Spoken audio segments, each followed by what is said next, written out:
بسم الله الرحمن الرحيم، والصلاة والسلام على أشرف الأنبياء والمرسلين.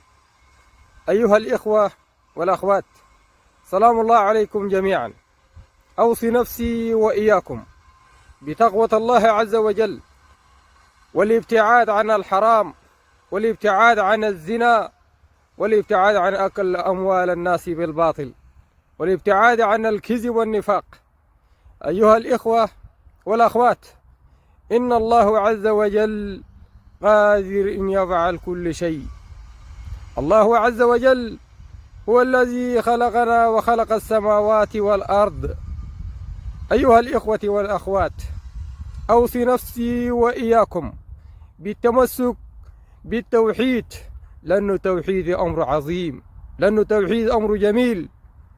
أيها الإخوة والأخوات، ما يحدث الآن في تركيا وسوريا ولبنان إنه أمر رباني، وأسأل الله السلامة والعافية لكل إنسان في تركيا وسوريا وفي لبنان.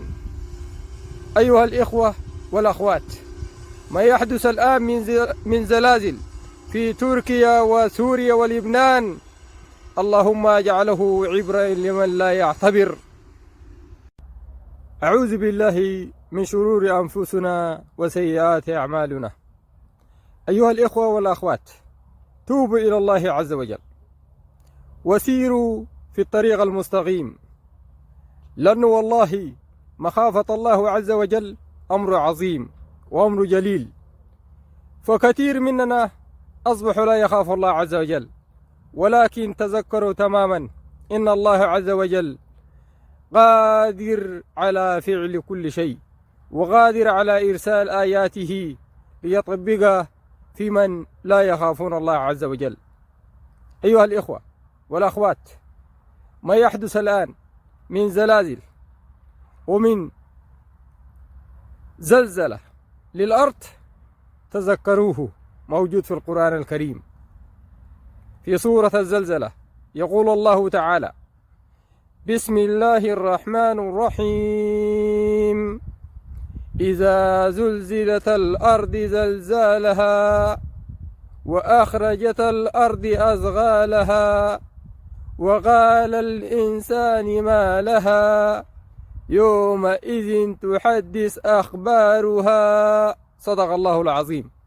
وأيضا في سورة الواقعة يقول الله تعالى: إذا رجت الأرض رجا.